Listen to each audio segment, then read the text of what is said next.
What is up? This is J&J Boxing Breakdown. Today is August 3rd, 2019. We just came off some good fights. First one was the co-main event was the light heavyweights Marcus Brown. He took that L to Gene Pascal. Man, that was crazy, dog. I know he got knocked down 3 times and he got headbutted, but man, that sucked. Like, to take an L after I thought he won of the 8 rounds. I thought he won 5 of them, and they called it, because of the headbutt. But man, what you think about that, Jordan? I was late getting into that fight. I was only able to catch the ending of the fight when they made the decision. But a lot of people before the fight, they doubted Pascal. They were saying that it was going to be an easy win for Marcus Brown. They did. I agree with John when he's saying it was kind of a bummed out thing to the way it ended for a technical decision because of the head, but. I mean, I saw the damage from the head, but it was bad. Pascal was Marcus Brown did. Marcus Brown, that was terrible. And then you saw the knot over Pascal's head too. That was terrible too. Yeah, it was a fat knot. I mean, it was a fat knot. But to get knocked down 3 times, I mean, you can't doubt him. You can't doubt it. Like that was going to be to see how it was going to go down though after those 3 knockdowns, because you can get knocked down 3 times if you can come back after that, then it's up to the judges to see what's going to happen with that. But it was a good victory for Pascal. Pascal pulled it out, and a lot of people doubt him, man. A lot of people doubt him. He pulled it out because of the knockdowns, though, and the one, the 4th, I think it was a right hand, I think it was a right hook, and then he caught him again, and I think it was the 7th, if I'm not mistaken. I might get my rounds confused, but it was crazy, and then he knocked him down again in the 7th, if I'm not mistaken, and. Man, he was able to pull that joint out. So, man, it was crazy. I doubted him. I thought, man, you should have seen the text I was sending my friend earlier. I think Marcus Brown is going to win this joint, clearly. And he won the first 3 rounds, but then got knocked down the 4th. And yeah, man, it got crazy. So, I think they should rematch, man. Just because it ended the way it did. I mean, how would you feel about that? I think that's only right for it to be a rematch. I mean, if he has mandatories, he has to take care of before he can do it. But if it can be an automatic rematch, I think that they deserve an automatic rematch. For it to end the way it ended, that leads to controversy. You never know what could have happened. You never know if Marcus Brown could have came back off of that. But like I said, hats off to Pascal. A lot of people doubt you, man, and congratulations. He said they got the hottest rapper, they got the NBA champions, and now they got him. Yeah, but come on now, I don't know. But let's go. I like it though. I like it. Yeah, man, he exuberated a lot of confidence. So, man, shout out to him. Hopefully they rematch. Hopefully they figure out something. It was a crazy fight the way it all went down. But the next thing is in last show. Hey, what's crazy? I mean, to cut you off. Marcus Brown, Bodak Jack fought. They had a headbutt incident as well. Yes, correct. That's the first thing I thought about when it happened. They had a headbutt incident as well, and that's. Maybe that's on Marcus Brown though. Maybe he fights too close, and so when you get a fighter, maybe that's his fighting style. Maybe you gotta watch out for that in the future. Maybe he wants to tweak his fighting style. Maybe he's comfortable doing that. It's just accidents happen. But like I said, hats off to Pascal. It's crazy the last 2 fights though. It's crazy. It's the last 2 fights. That's crazy. I just want to bring that up. But hats off to Pascal. And get well, Marcus Brown. Hope you can make a comeback, man. He's a good boxer. Yeah, man. Yeah, definitely, 100%. And he's like a year younger than us. He was born 1990. He's about to be 28 this year in November. So the second fight the second big one, and last show I pronounced it Wojnarowski. I apologize for that. I was probably a little faded. But Adam Kownacki, he fought. He's a Polish dude, but he was raised in the United States, raised in New York. He was fighting in basically his hometown. They fought at the Barclays Center tonight versus Chris Arreola, and man, was that a freaking slugfest! They both threw over 1,000 punches. Yeah, they both set records. It's crazy because I believe the CompuBox records. I believe Arreola threw about 1,100. I believe the number was 1,136, and what's it? I think Kowalski. I think Kowalski threw 1,100 and Arreola threw like 1,000 something. Like 1,050. I thought I read it for Arreola. Maybe whatever. Maybe it was. I knew they threw a lot of punches, but let me tell you, like now what from round one, seeing Kowalski come out there just the way he came out, man, that dude is gonna be a problem when he gets good, man. When he gets a little bit older, when he gets a little bit up there, he's gonna get good, man. I'm telling you, that guy is something to watch out for. That was a slugfest, bro. That was a slugfest. I was thinking that whole entire fight. I was thinking like, man, what if dude fight Andy Ruiz? That joint. Yeah, man, that would be crazy. And much respect to Kowalski too, because when they asked him, when they mentioned Deontay Wilder was sitting ringside, I got much respect for that kid because he said you never know what the future holds, and he said he wants to get better. He just wants to work on his game, man. You know, I like that. That's being humble, and I like the way that he fights. Like he's a tough kid, and just like Chris Arreola said, he's relentless. Like he's relentless, and I like that. And much hats off to Arreola. He's fighting with a broken hand, man. That dude is a monster. I know he was saying that he was thinking about retiring, and I know after his fight, if he lost a fight, he was going to retire. And, you know, they asked him. A lot of people were saying after the fight that they didn't want him to retire because after the performance that he put on, and they love him as a gatekeeper. It was a dope fight. I got much respect for him. And you know what? I think it is about. I agree with him. I think it's about time for him to retire. I think it's about time for him to go ahead and hang his head out. Yeah, he at 30. I believe he's 30. He coming in the fight. He was 36-5, 36-6 to retire off of. That's an impressive record. Yeah, man. that's very impressive. And, no, continue what you're saying. And I got much respect for Chris Arreola. Like he, as a gatekeeper for the heavyweight division, I agree with Deontay Wilder. He that was respect right there. He is a true boxer. Like he did his thing out there. He left it all in the ring right there, and hats off to him for that. That was a good performance from both sides. But hats off to Chris Arreola for that performance, man. Slugging it out the way they did, because even tell you right now, Kowalski came out, bro. The intensity of the barrage is like those. Man, I'm telling you, and he landed. He landed an uppercut on him, and I don't know what round it was. I'm going to say the fifth round. Uppercut it was early. An early uppercut that stunned Arreola, and Arreola was able to come back and regain his composure. But even with Arreola regaining his composure, Kowalski was still coming. It was just an onslaught, and it didn't look like he was getting tired either. And that's another thing that I found scary about this guy. It looked like he wasn't getting tired. So that's another thing. I was really impressed by that fight. And hey man, big guys are in this shit, man. I'm telling you, Andy Ruiz is starting to trim, man. Big guys are in this shit. Yes. Hey, and what's his name? Kowalski, man, like, you know, early on he was like 240, 235, and it's crazy. Came he to had the fight 266. 266. Yes, that's crazy. Hey, but I wanted to piggyback off what he said. Man, I want to say there's nothing wrong with being a gatekeeper, and like that's what people get like, oh, you know, he was never a champion, you know. Listen, man, like, you know, everybody can't be a champion. Everybody can't be number one. And, you know, I wish only one guy could be number one. But, you know, we got a couple guys who are up there, in the argument and everything and in contention.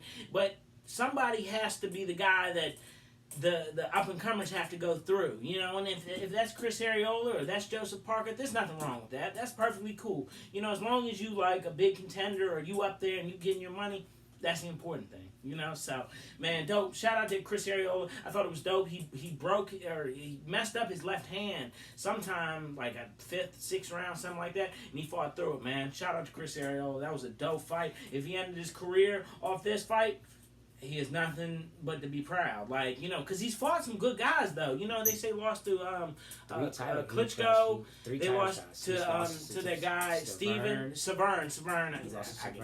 And then Wilder. He lost to Wilder. And he lost probably 2 more times. You said he had 5 losses. But, hey, that's dope, man. Shout out to Chris Arreola doing his thing. Man, ain't nothing wrong with that. Man, did you hear, in last show I mentioned that Tyson Fury might fight Charles Martin. Did you hear that he's going to fight Otto Wallen? He's a Swedish guy, 6'5", like 20-0. I don't even know who he is. I've never heard of him, you know, before the fight. But man, what you think about that, man? After he beat what's his name? That German dude? Schwartz. He beat Schwartz. Beat Schwartz and second round beat his ass. Yeah, you know, and that was I'm not gonna lie. Even though I don't know anything of Schwartz, and forgive me for Schwartz, and he's fighting a lot of wall. Not having knowledge on him, but Tyson Fury looked impressive as hell during that fight. Came out with Apollo Creed. Man, yeah, he came out just slinging. Then you know he did that bam ass shit by singing at the him, but you know that can't excuse him from the ring. Like he's impressive for a big guy, 6'9", like the 250, 260. Yeah, to move like that in the ring. You can go from Deontay Wilder fight. Like, man, he was impressive in the Deontay Wilder fight. Like the way he can move. Like he flustered Deontay Wilder. You know, it took Deontay Wilder knocked him down twice, but it took Deontay Wilder a while to get comfortable in the ring enough to go for those big shots to try to take him down. Because the way Tyson Fury moves, like his movement kind of reminds me of a mimic of Muhammad Ali's rope-a-dope. He just moves around the ring. He tries to great movement for a guy his size. It's superb. But his competition is since Wilder, like it's kind of suspect. And like I said, I don't know these guys, so forgive me for not having knowledge on them. But as we progress in this, I will get better on my game when it comes to these other guys in the heavyweight division. It's just you would think that he would be fighting people like somebody like Joseph Parker or something like that, like taking fights. Maybe it's because he's on. He's fighting. He just signed a deal with Top Rank. And maybe that's because of that. Yeah, but still, like I'm expecting him to fight somebody a little bit more in the top 10 caliber, like somebody that's up in the top 10. Like, come on, man. That's one thing. They are undefeated though. Schwartz was undefeated. They're up and he was drinking a Diet Coke. Yeah, they're up and comers. You know what I'm saying? Like these guys, like I want to see. We need to get. The boxing is coming to a point where it's like, man, let's not get stale. Like, let's get these guys fighting. Like, come on, we got so much talent right now in the heavyweight division that we can use, that y'all can use to the disposal, so we can, as the fans, we can see the fights, and as y'all in the sport can see the fights too, and we can get the top guys fighting the top guys. That's how I want to see it. And I want to see him fight someone like Joseph Parker. I want to see him fight someone like Luis Ortiz. What will Luis Ortiz do against him? Maybe you never know. Crazy. Like maybe, and then maybe one day we can get that end all be all versus him and Anthony Joshua. That rivalry is like. I think it would be dope if he fought Anthony Joshua. I think that would be dope too. Like, and I understand everything comes together when everything comes together the way it has to come together. I understand that guys are fighting for different promotions. I understand that deals are deals, contracts are contracts. A lot of politics. And a lot of politics. Politics as usual. He has to do what he has to do, but I'm not going to excuse him for being. He is a good fighter. He's top 3. Yeah, he's top 5. Yeah, top 5 in the heavyweight division. Top 5 in the heavyweight division. Top 5 in the world. Like, yeah, he's top 5.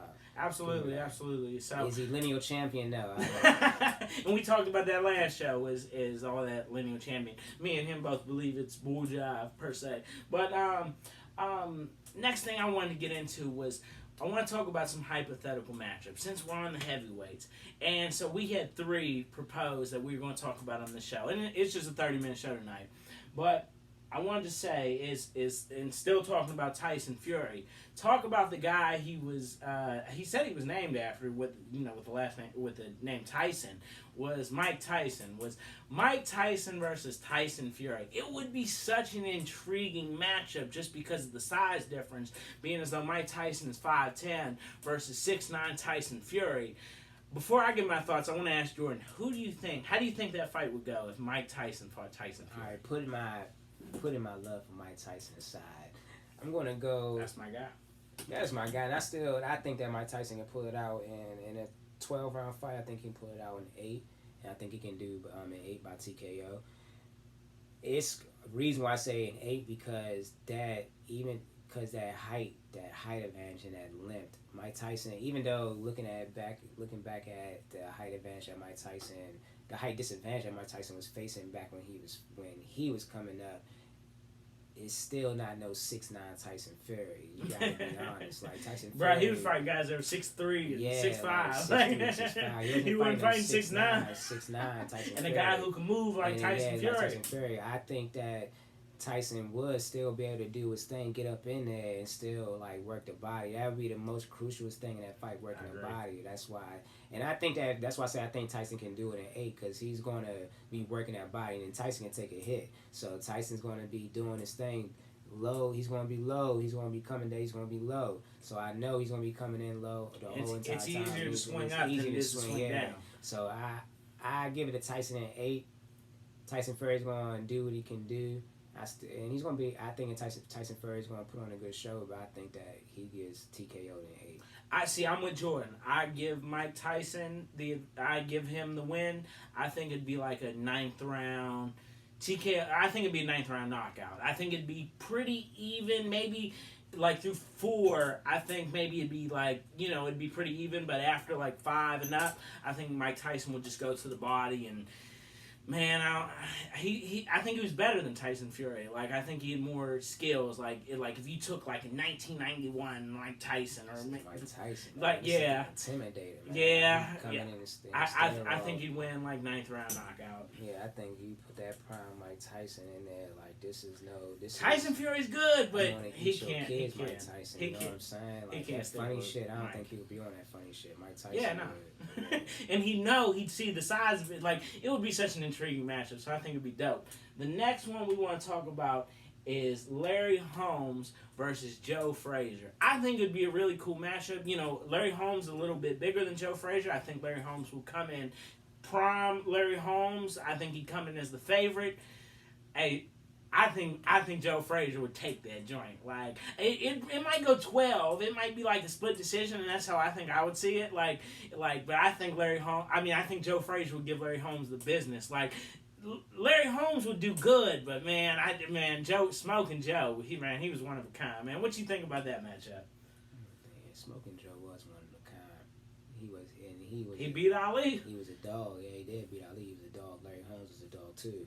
Mm-hmm. So who hung on way too long? He should have took his bow out. He should have bowed out gracefully instead of hanging on. That's a problem with a lot of guys that hang on for too long. But I'll give it 115, 112 to Joe Frazier. Oh, Joe Frazier! Oh, snap! He thinks Joe Frazier will pull it out. So yeah, man, I agree. I think it would probably be a split decision. I think it would be a really good fight.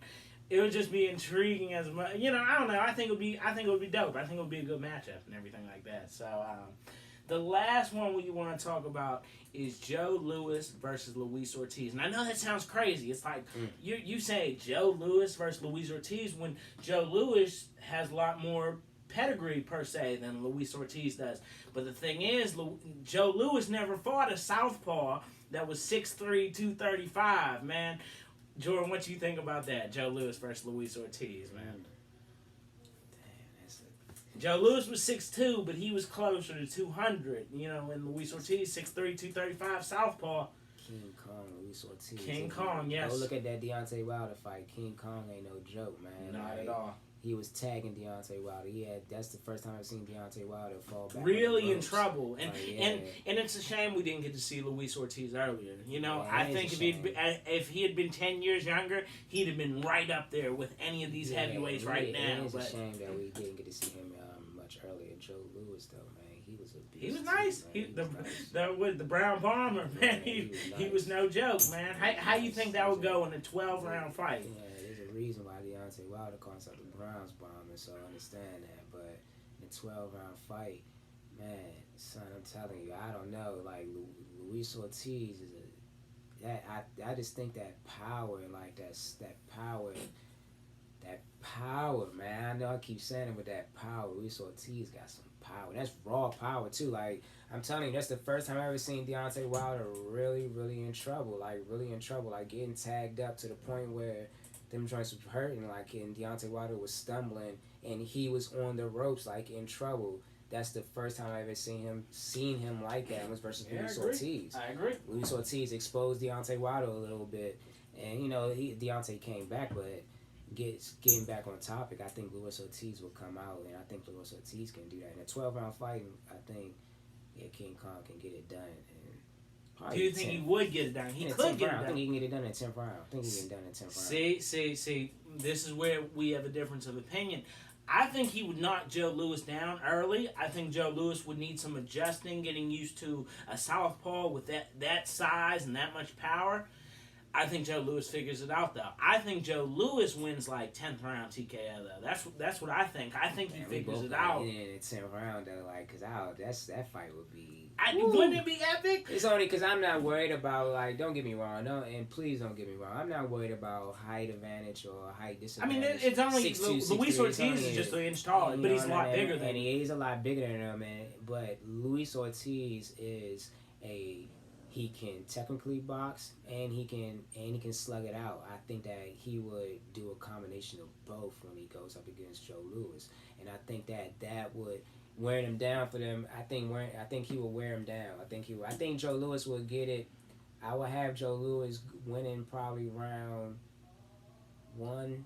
Early on, though, I think Ortiz would give him some problems. Yeah, I think Luis Ortiz would give him problems. It would be a tough adjustment. I think Joe Louis would give Luis Ortiz some problems. He probably a lot more technical. And I think, he is. I think Joe Louis is a lot more faster than Luis Ortiz.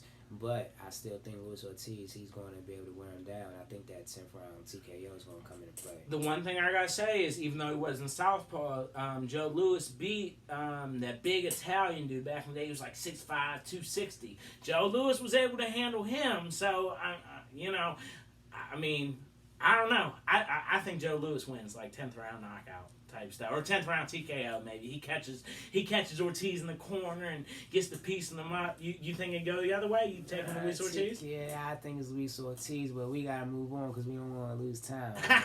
All right. The last thing we were going to end the show with in the last 10 minutes is Muhammad Ali the greatest heavyweight ever?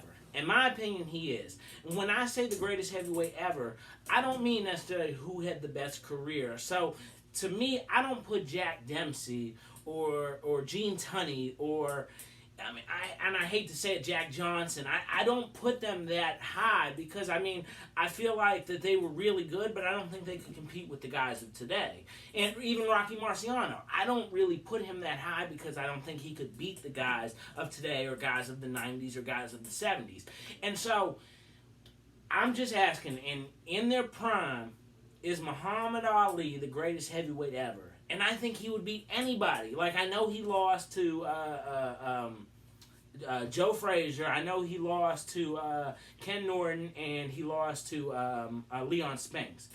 But is Muhammad Ali the greatest heavyweight ever, and could he beat Deontay Wilder? What you think about that, Jordansky? I'm trying to, because, is Muhammad Ali the greatest heavyweight of all time? I struggle with that every time I think about heavyweights because, I agree with John when he says I don't Jack Dempsey, Jack Johnson, Rocky Marciano, guys like that. You really I can't call them the greatest of all time. You got a lot of respect for them, especially for Jack Dempsey and Jack Johnson. Both have fought past 15 rounds. So they were fighting in an era when they were going past 15 rounds. Correct. And, you can give respect to Rocky Marciano going out on top, undefeated, but he also stopped his career. He fought a lot of light heavies or cruiserweights. I think that 49-0 is overrated. That's my opinion. But can these guys compete with guys today? Even can these guys compete with guys from the 70s or the 80s or the 90s?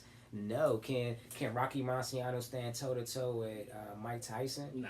Maybe he can sling him out, but Mike Tyson would beat his ass. Let's just put that out there. Mike Tyson would beat his ass. Even when Larry Holmes was going at it with Marciano's family, bro, let's be honest. Larry Holmes would have beat Rocky Marciano's ass.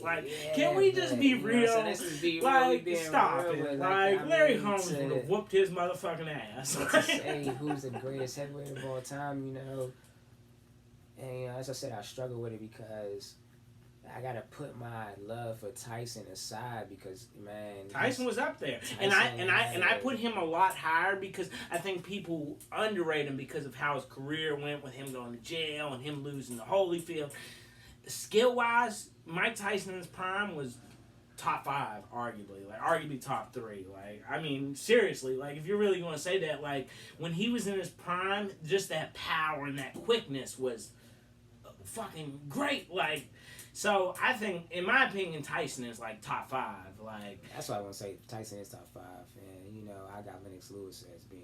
And I think Lennox Lewis is in the top 5 too. So I got Lennox Lewis in my top 5 as well. But as the greatest heavyweight of all time, you know what? And that's why I said I struggle with it because I'm biased. Because in my top 5, Mike Tyson could be arguably number 1 in my top 5 because of his career. Even that, the one thing that messes it up is that he did go to jail. And those 3 years, I feel like they robbed us of prime Mike Tyson. Like, he could have had some dope fights. Yes. He could have fought Riddick Bowe, and he could have fought Ray Mercer. Like, he could have fought these guys. Like, well, he didn't go to the Olympics. Yeah, amazing amateur career. Not Olympic career. I'm sorry, an amazing amateur career. Like, this guy was a lights out boxer, like I said, the intimidator. Like, they called Dale Earnhardt. They called Dale, and I have much respect for number 3, RP number 3. Dale Earnhardt. Mike Tyson was the intimidator. Mike Tyson was the intimidator. Even after the loss to Buster Douglas, like, bro, he was still like, Buster that's Douglas, still Mike Tyson. Yeah, that's still Mike Tyson. And hats off to Buster Douglas for that fight, for that win. Yeah, dope. But like I said, getting back on the topics, I know I'll be you good, man. You good. Muhammad Ali, yeah, he is. I would say he is the greatest heavyweight of all time.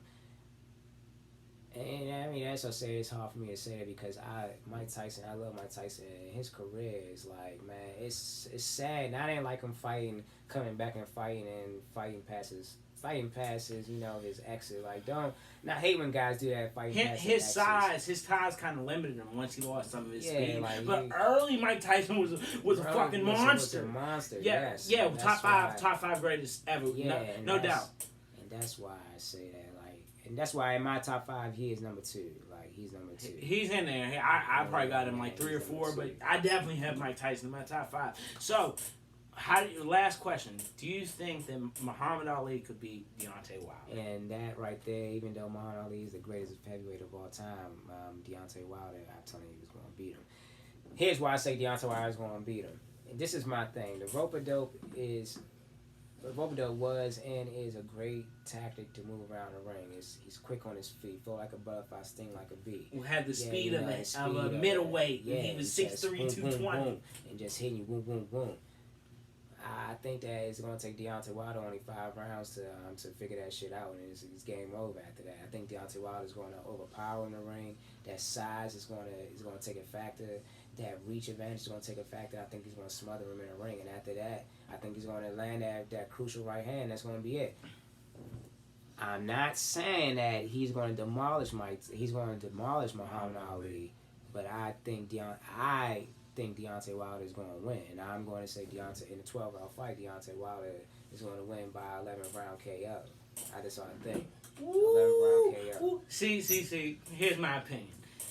If Deontay Wilder struggled with Tyson Fury, who can move like a motherfucker, for a motherfucker that's 6'9", 250, 260, motherfucking Tyson Fury can move. If Deontay Wilder thinks Tyson Fury causes problems, what the fuck is he going to do with Muhammad Ali? See, listen. We got like 2 minutes. And you know what? And we got 2 minutes. And listen, this is why I say that because he's going to figure that out. He's going to figure it out. And you know what? And that's what I'm going to say.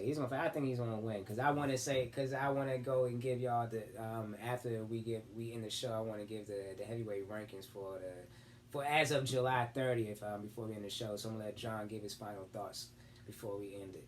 All right. So I think that Muhammad Ali, it'd be a tough fight, but I think that Muhammad Ali would catch Deontay Wilder on the ropes, and I think it'd be like 10th round TKO. Like, that's what I think. That's how I think it would go. It may be even going into the 10th, but once Deontay Wilder gets, maybe not even even, because I think he'd have problems with Muhammad Ali's movement and everything like that. But I think about the 10th round, I think Ali would catch Wilder on the ropes and piece him up, and they'd be 10th round TKO. That's my personal opinion. We have a difference in opinion, but that's the excitement of the show. J&J Boxing Breakdown.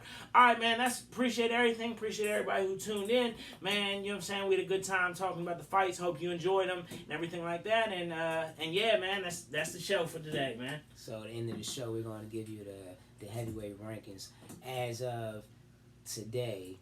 This is August 3rd, 2019. This is from PBC, Fox PBC.